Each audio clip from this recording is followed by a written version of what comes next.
Ehihie ọma nụ, ụmụ ọdịnala Igbo. Aka m bụkwa onye nke gị, Ugochi tubelu Oraifite. A sị ka mmụọ niile na-anara oke na tata bụ nkwọ,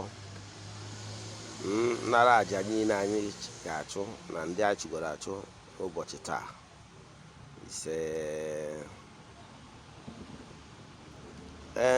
Isiokwu bụ n'ụbọchị taa bụ gbasara elemental beings. Onye bụ isiokwu. Abụ m onye mgbasa ozi ọdịnala Igbo. Gelu ndị bụ elemental beings. Elemental beings bụ ụmụ mmụọ dị iche iche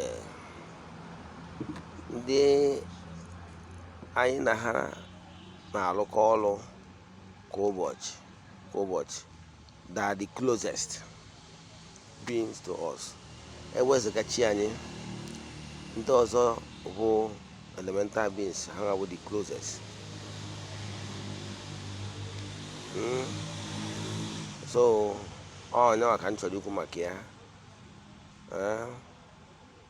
The elves, the salamanders,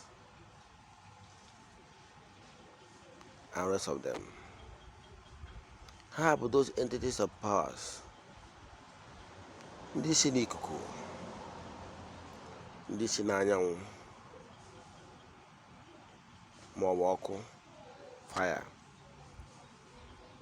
ndị si na mmiri ya na ndị si naanị. That's 4 elements. Enwere elemental beings ndị dị n'ụdị dị iche iche, ndị na-arụ ọrụ n'ikuku. Nwee elemental beings ndị na-arụ ọrụ n'anyanwụ ya na ọkụ. Nwee ndị na-arụ ọrụ naanị. Nwee ndị nọ na mmiri. Ndị a nọ naanị nọkwa, ndị nọ na mmiri nọkwa. Ha gụnyere salamanders, the queen mother, na ndị eze nwoke na ndị eze nwanyị ndị na-alụkọ ọrụ na mmiri. Ọha nwa na-enyere aka na-eburu arịrịọ anyị, na-edelivi ya maka ịza arịrịọ anyị na-arịọ n'ọdịnihu n'obi anyị. Ndị nọ n'ikuku na-arụkwa ọrụ ha maka ekere ọrụ eke. Ndị nọ naanị na-arụkwa ọrụ ha ka mmadụ bụ ofu atụ ihe ejikọta na o nwere nke dị. Chukwu okike abịa ma ekesiga eluigwe n'ụwa na ozie na tronu na-anara otito.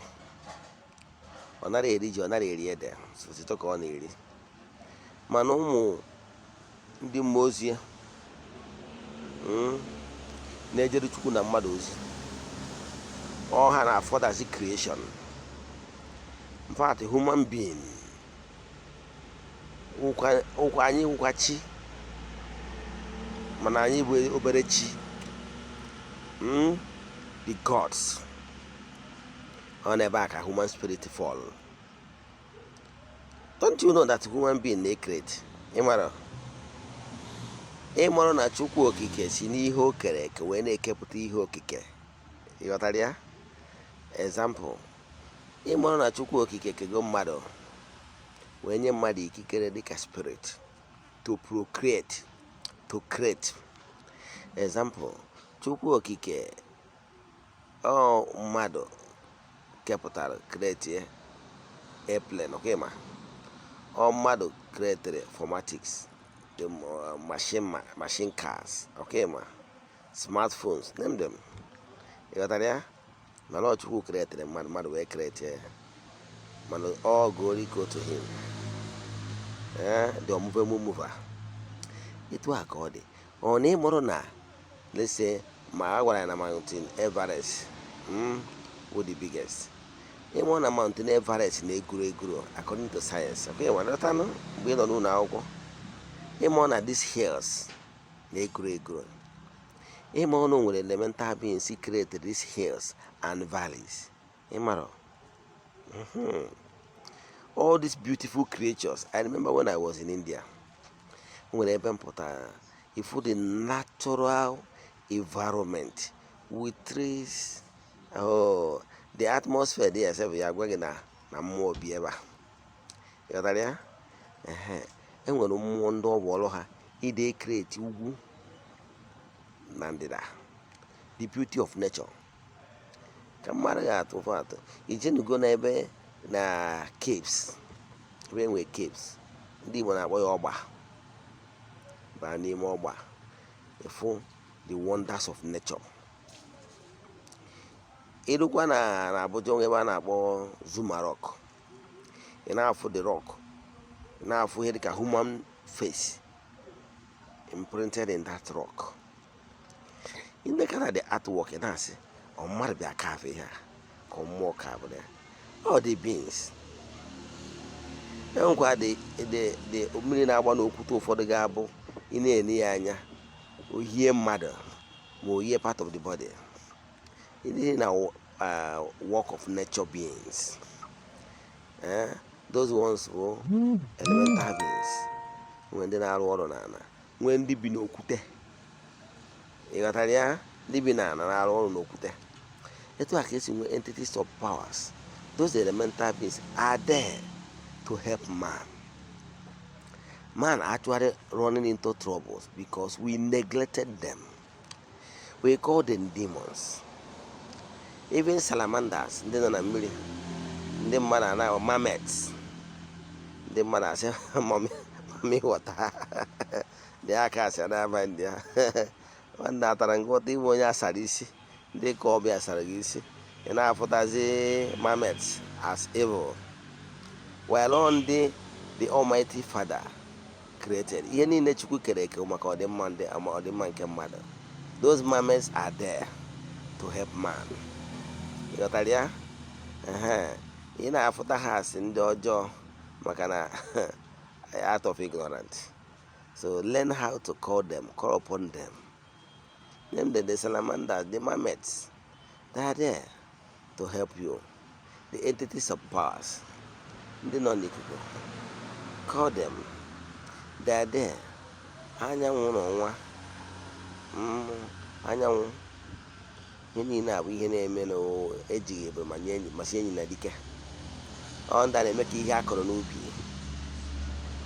Yes, to ọ bụrụ na ha radiate their power upon the crops, the seeds will never germinate.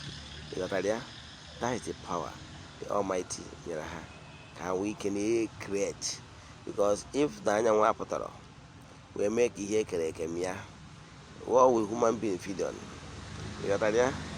So here you have entities of powers, elemental beings that are behind those nature forces.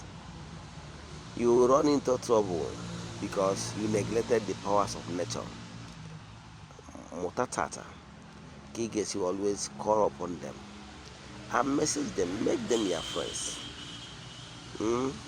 Make them your friends. You will never run into trouble. If there is any challenge, any trouble ahead of you, they can come and message you. Do you know that some people, when they get a bed, they visit their home? Mobo a python, they visit their home. Manoyama that they came with that bed, they got a messenger. Barako Biagua, no, what he had the car with then after with the USA. He said, I say, oh, I cast, I banned, I cast, I banned. So by so doing, they lose the concentration of the real reason why those message was sent to them.